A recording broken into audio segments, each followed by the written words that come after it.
Que vocês possam clamar sobre as montanhas, pegar pedras no chão, atirar para o céu e dizer: eu não me renderei nesta luta até que toques minha vida. Até que me mudes. Até que haja algo de Deus em mim. Tão cansado de palavras. Apesar de que palavras são preciosas, mas sem o Espírito de Deus. Precisamos conhecê-lo, irmãos. Eu tenho brincado algumas vezes dizendo que tem uma testemunha de Jeová que bate à minha porta e eles dizem: somos testemunhas de Jeová. Eu abro a porta e digo: vamos lá, entre, eu também sou.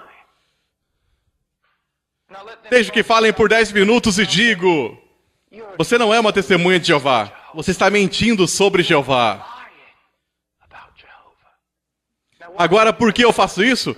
Porque escutei um homem muitos anos atrás que disse: eu não permitirei que uma seita roube meu nome de mim. Minha herança de mim. Agora, eu também não permitirei que pregadores de TV e evangelistas, muitos deles hereges, e movimentos roubem o Espírito Santo de mim. Eu não terei medo dele. Eu não negarei minha herança ou meu manto como homem de Deus. Porque outras pessoas falam falsamente sobre o Espírito de Deus e seu poder sobre suas vidas. Não irei. Eu tenho um livro aqui. E dentro deste livro existe o livro de Atos. E eu vejo neste livro obras poderosas de Deus. Não são atos dos homens, mas atos de Deus através dos homens. E eu vejo coisas que aparentemente Cristo viu que seus homens precisavam. Você percebe que eles viram ele ressurreto e mesmo assim alguns ainda duvidavam. Eles continuavam com medo, mas somente até o poderoso vento do Espírito de Deus soprar através deles. Ser derramado neles. Há tanta briga hoje sobre o texto que perdemos inteiramente o propósito do texto. Sim, nós devemos olhar para ele corretamente para defendermos a nós e o nosso rebanho daqueles que o interpretam erradamente. Mas ao mesmo tempo não erre o alvo. Eles precisavam de poder das alturas. Eles tinham visto ele morrer. Eles tinham visto ele ressurreto. Mas somente quando o Espírito de Deus foi derramado, jubiloso, na forma do Novo Testamento, uma nova aliança, que eles foram capazes de se levantar e suportar, testemunhar esta palavra e Cristo.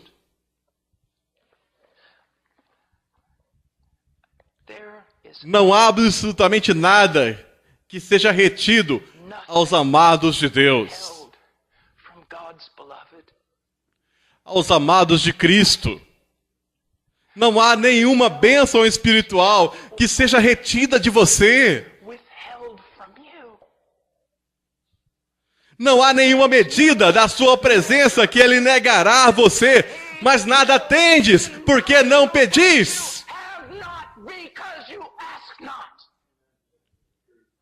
Oh, amados, que banquete, que cornucópia, que mar de gozo em sua presença e de poder para ministrar como se fôssemos carregados por outro. E seja muito, muito cuidadoso.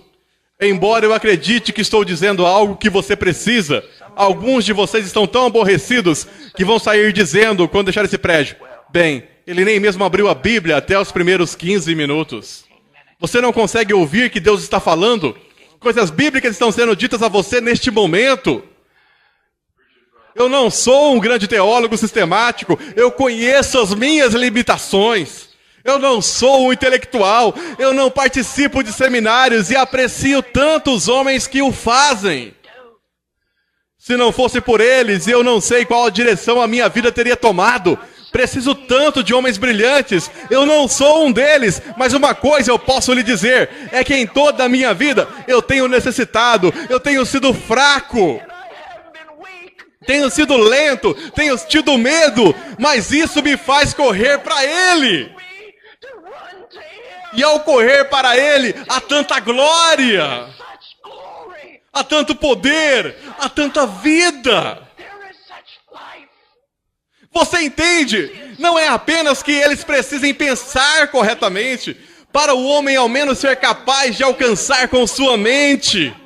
Precisa pensar como Ezequiel, poderão reviver estes ossos secos.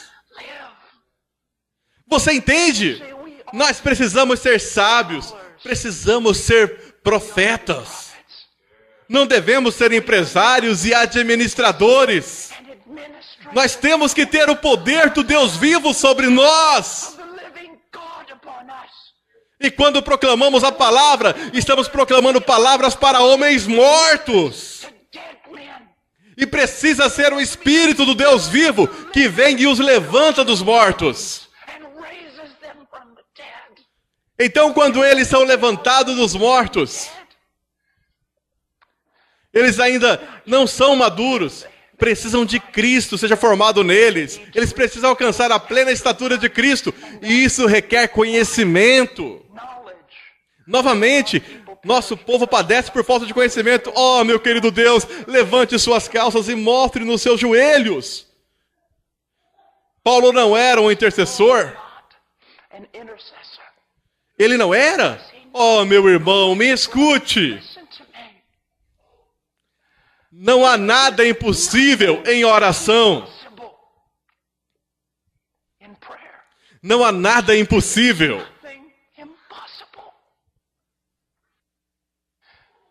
Tantos crentes com pecados que os afligem em suas vidas, e eles pensam literalmente que assim sempre deve ser. São conformados com a escravidão. Ao invés de se colocarem de joelhos e clamarem a Deus até que sejam libertados desse pecado. Pastores, nós pregamos, mas onde está a demonstração de poder?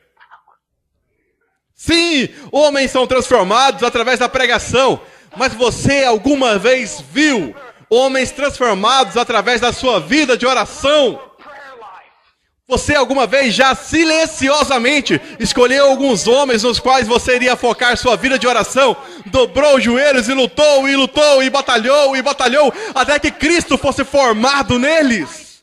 E você viu uma maturidade, um brilho e uma vida totalmente inexplicáveis a não ser pelo poder do Deus vivo.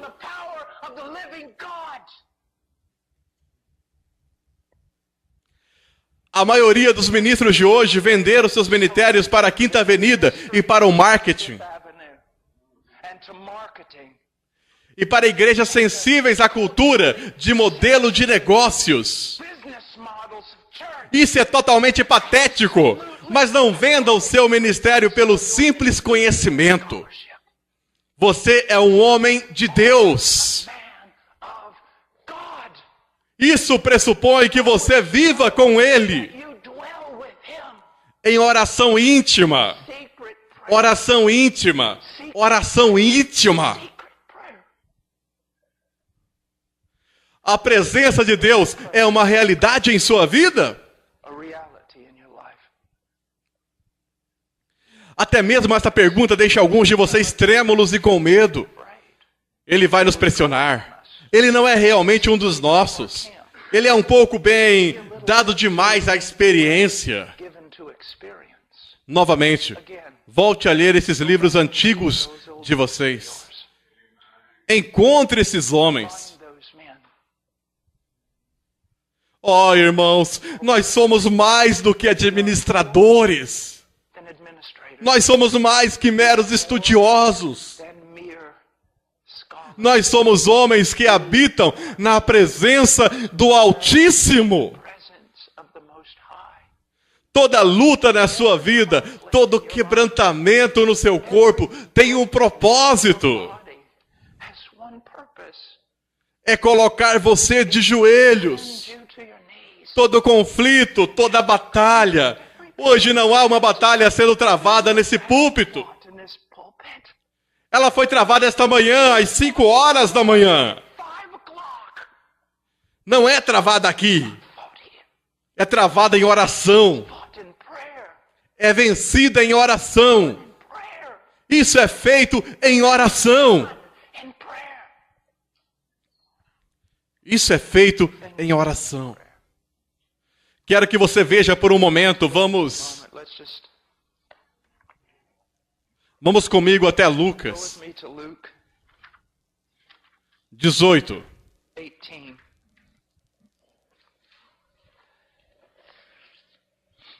Verso 1. Verse 1. Disse-lhe Jesus uma parábola sobre o dever de orar sempre e nunca esmorecer. Times they ought to pray and not to lose heart. Você sabe, Do you know, escuto algo muito comum hoje, até mesmo entre ministros que dizem: bem, eu não tenho um tempo específico para oração, eu apenas oro o tempo todo. pray all the Eu não acredito neles. not believe them. Porque eu aprendi que perseverar na presença de Deus e perseverar na oração são disciplinas aprendidas. E isso vem ao permanecer com o seu Deus. Que mais você iria querer fazer? Would you want to do Qual maior privilégio foi concedido a você do que permanecer com Deus? to tarry with God, Para adorá-lo, to worship Him, para clamar a Ele, cry out to ter comunhão com Ele. commune with Him? Você diz que devemos orar sempre, mas como aprendemos a ficar na presença de Deus? Como aprendemos a orar o tempo todo? Eu afirmo a você, é pela disciplina By the de uma vida separada em oração. prayer life Levantar pela manhã, cedo, antes do dia. before day.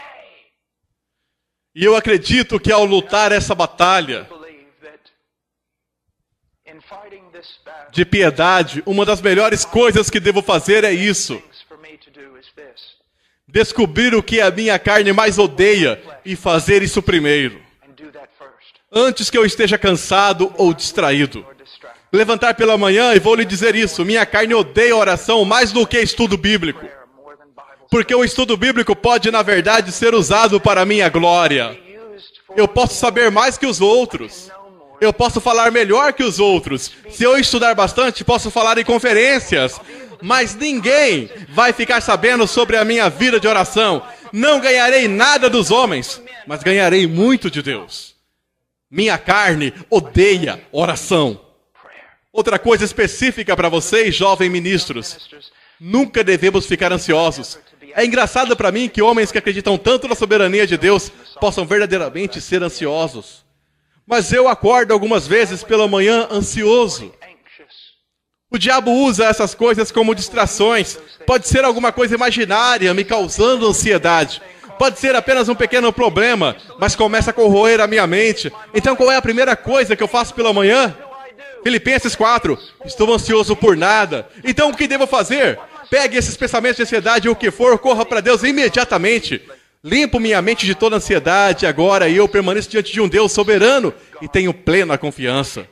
Então eu oro. and then pray. Oro. Oro pelo quê? Oro por tudo. Oro por tudo. For everything. Por tudo. Everything. Irmãos, Brothers, há uma sensação de ser transportado na pregação, carried in preaching. na qual você quase, parece que você nem sabe para qual direção está sendo levado. You don't even know what direction you're being drug into. Agora, novamente, não digo que não devemos ser expositores. Nós precisamos ser melhores expositores. E eu preciso ser um expositor melhor, mas você pode ter todo o T cortado e todo o I com pingos e não ter nenhum poder. Você sabe do que eu estou falando. Você tem visto homens sem experiências falarem eloquentemente e ainda assim a sua alma não foi movida. Nada foi tratado em relação à sua consciência. Your conscience.